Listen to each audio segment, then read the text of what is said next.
nasa backrush. Mas preferable kasi gusto nila sa bahay. Kasi iyan, pag hindi ko lang masabi na demanding sila pag namatay.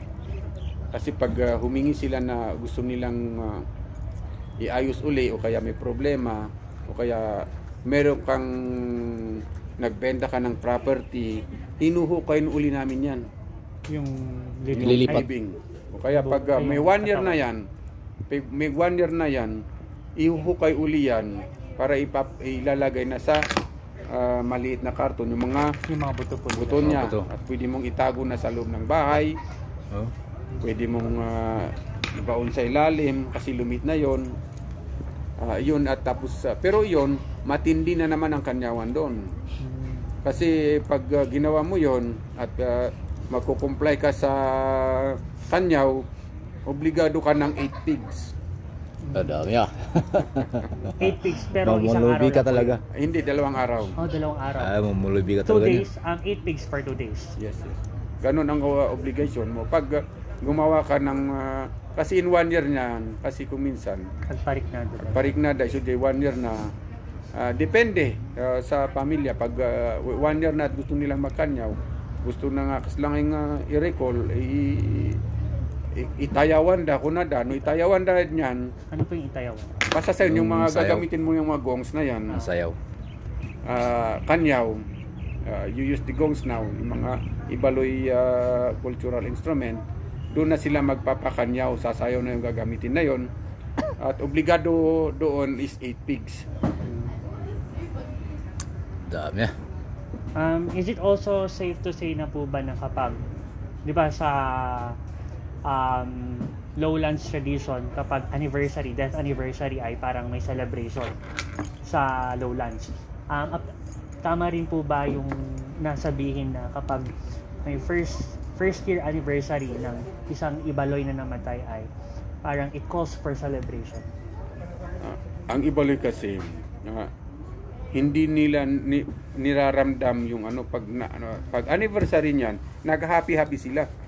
Kumakain sila o kaya pag wala muna silang pangkanyaw for a memory lang, pwede naman silang maglechon. Mag-atang lang. Not necessary nga ikakanyawan mo. Maliban lang yun pag talagang gusto mo. O kaya may dahilan na ikanyawan mo siya. Pag halimbawa, yung income mo ngayon lumobo at saka medyo napaparamdam naman yung tatay mo kaya iniwan niya negosyo. Talagang sabi niya, magbigay ka naman pa ng ganon. Pero in the memory, pwede ka mag-ritual ng kanyaw. Sabi ko nga, with 8 pigs na yun, 7 to 8 pigs yung pwede mong gawin doon. Pero, depende lang sa'yo. Pero pag sabi mo nga na, pag magpapalitsyon ka lang, magpapakain ka lang kasi na anniversary, pwede ring manok lang. Any na pwede mong memory, in the memory ng iyong minamahal at gusto mo siyang padasal. You can also do it sa mass, if you're a Christian, yung mga bagay na pwede rin gawin. Pero kapag may kasali na pong purpose or parang may hinihiling yung dead ancestor ninyo, it calls for the itayawan and kanyaw and the 8 pigs. Hindi lang po yun ang gagastusin mo yun, kailangan mo pang damitan. Bibili ka ng mga damit na i-offer mo sa kanya. Bagong sapatos, pag mahilig magkubo yun, bagong sombrero, damit. Dadamitan mo yan, kumot, lahat na pwede mong i-offer, including money. Libingan. Pero yung money na yun, mga sombrero, yung mga damit, ibibigay mo yan as an offering. Pero pwede mo na yung gamitin. Hindi mo na ibabaon yun. Pero kapag po, di ba maliban dun sa mga damit na ibinibigay, may mga staple po ba or required na kailangang maibigay? Kagaya nung kapag sa kanyaw, 8 pigs. Yung 8 pigs kasi yun, marami nang kasama dun. Yung 8 pigs, una is yung kasyo. Kasyo, ano po? Yung ibibigay mo na pig doon sa namatay. Ano pong spelling ng kasyo? Kasyo is parang ask. Kasyo, K-E-S-H-E-W.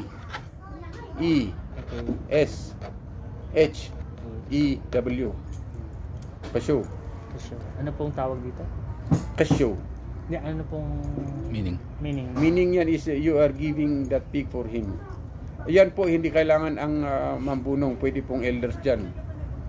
So how many pigs are needed to be offered? Kasi yan, kaya sabi ko, depende sa pig, minimum of 8. Kasi pag halimbawa, Minimum pa lang yun. oo, kasi pag halimbawa yung kasyo na yon, yung tatay mo namatay, ano, tapos bibigyan mo rin yung lolo at lola mo, di 3 pig na yon.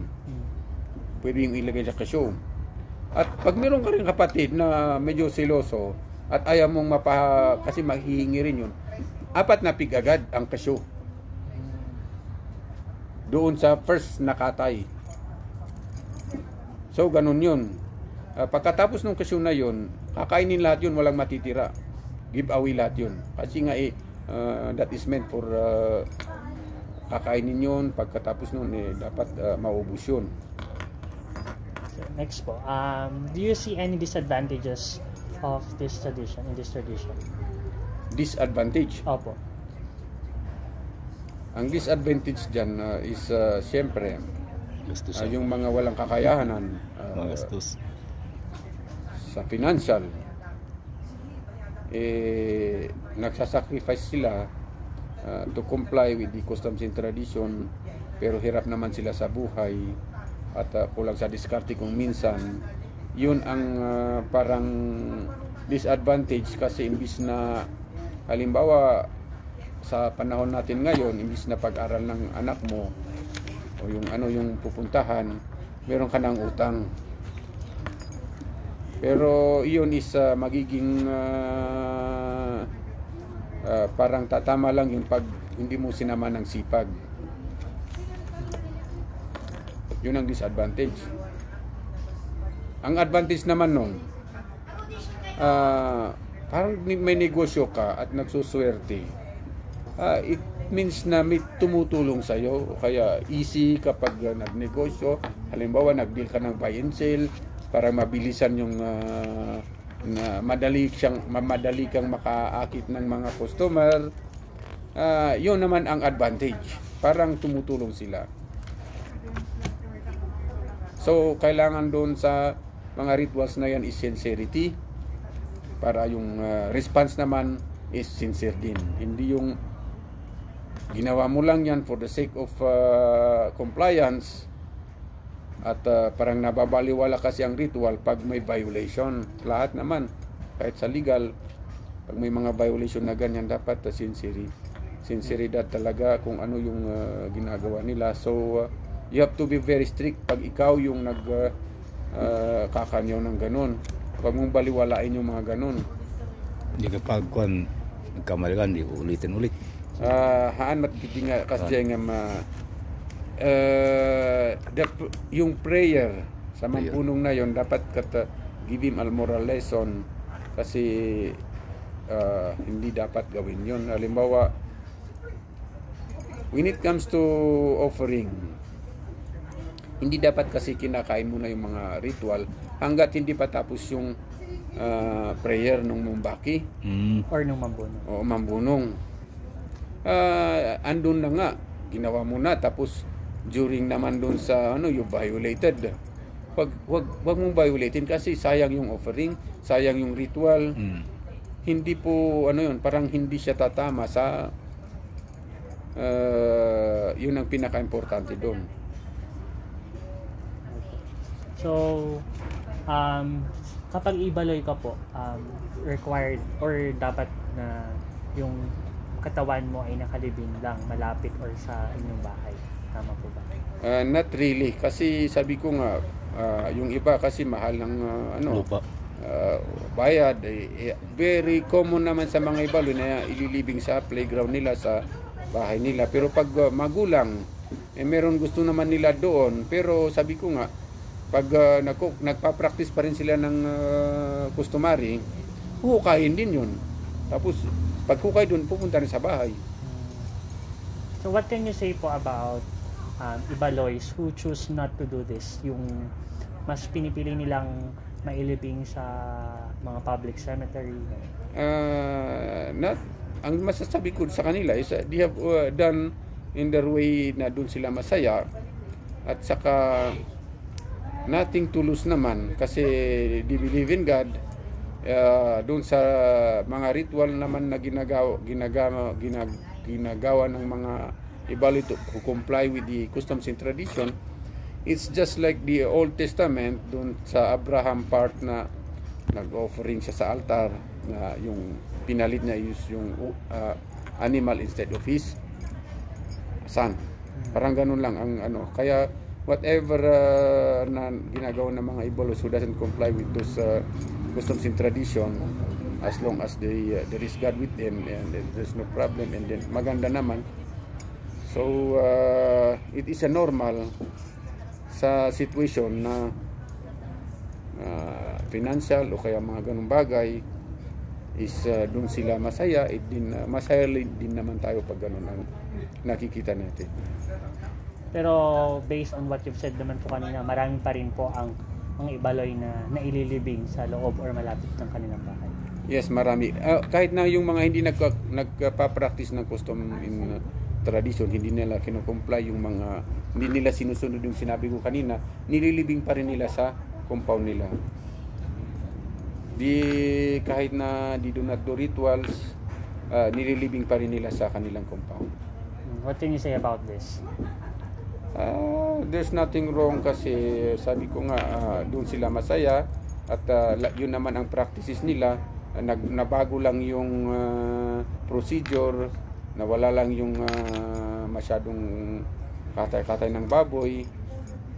So yun lang ang masasabi ko doon sa mga part na yun, kasi as long as they are happy and then nagre-react yung dead ones nila, it's okay. Pero may mga previous kasi na yung mga isang example ko lang, meron nag-change religion, nung buhay pa siya, yun ang tinuro sa anak niya.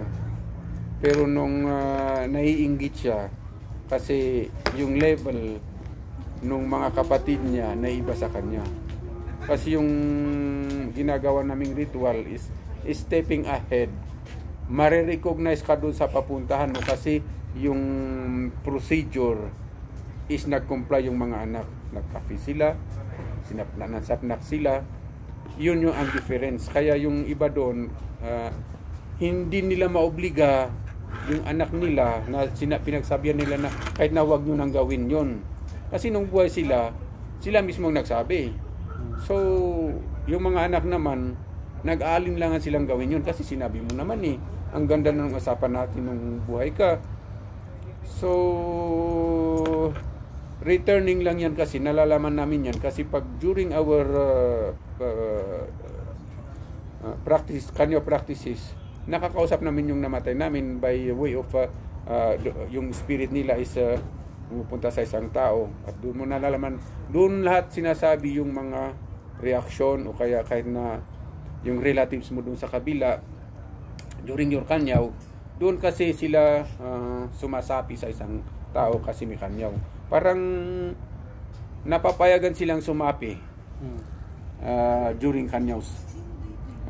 They are free, lalo na pag may tayaw.